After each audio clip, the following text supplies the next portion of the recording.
Hello, you guys. Hey, I'm Melissa Miller here at Miller's Rustic Sawmill. Okay, guys, so last week I put this big pumpkin pattern down, and then I used one of my squares. I tell you not to throw the things away that come in your stencils. So we used this to block out this part of the pattern. And tonight we're going to use it to tape off this part, and then I'm going to paint a square in here. I didn't sand anything. So I am fixing this tonight, guys. If you saw it last week, you know what it started as. And sometimes I think it's good to fix things in front of you. So why not, right? So I'm going to try to line up my square, and it should be pretty darn close.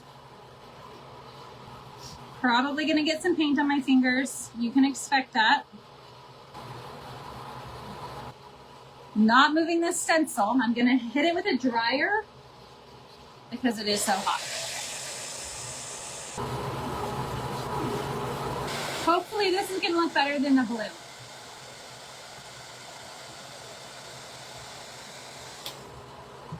Yeah, a lot of times we're also like going for that one-shot wonder, and it just doesn't always work that way, guys. So when you see us on here creating and doing things and you think that our projects always turn out great, sometimes, like tonight, it's going to take me a second chance to get this one the way I want it. All right, fingers crossed. That's better. I've got some of my blue that didn't cover because it's so tacky in here, but it looks good. I like it. Looks good. Better? Yes. All right. Next that we're going to do, guys, this is where I'm going to follow. I'm going to use one of our wood tags, and I'm going to just kind of go off of the stencil. I'm going to tape off the letters so that I don't do any of the letters. It's just going to remind me that I'm not doing that.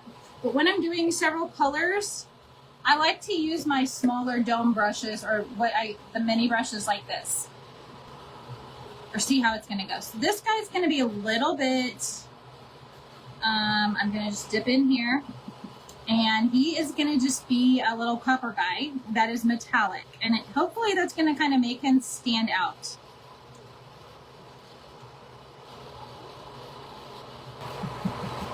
Okay, and this is just a chocolate brown, I guess. It's not super dark. I could probably get away with using the same brush for this, just to mix in a little bit of the brown and the copper together.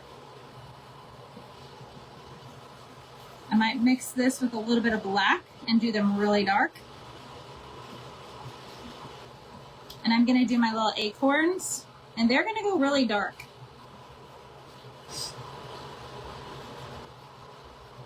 I've got a little bit of a mushroom here, a little bit of mushroom here. I'm going to make them, I think I'm going to make them purple. Oh no, we'll do the red. I think the red will look good. And I'm just going to make it this red. It's a very deep red. It's a spice berry. And sometimes I've probably shared this tip before, is that sometimes you can do this with one color, and then you can go back with your detail brushes or your markers and almost use it like a coloring page and color it in.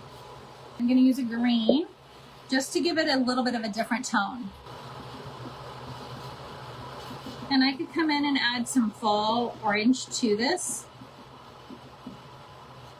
That's about it though. Oh, it's cute. You guys want to see?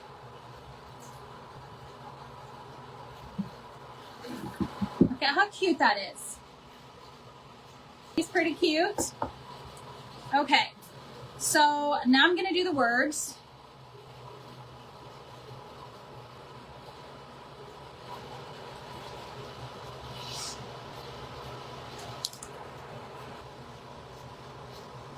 And I'm just going to probably put it about right there in the middle.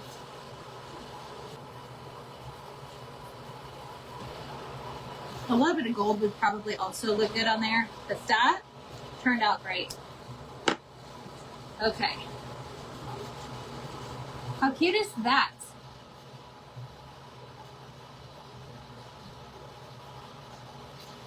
We'll look at it up here. It's cute. It's always better to look at them up like this. So, thanks for being here tonight, you guys. I hope you have a great rest of your week, and I will see you next time. Bye.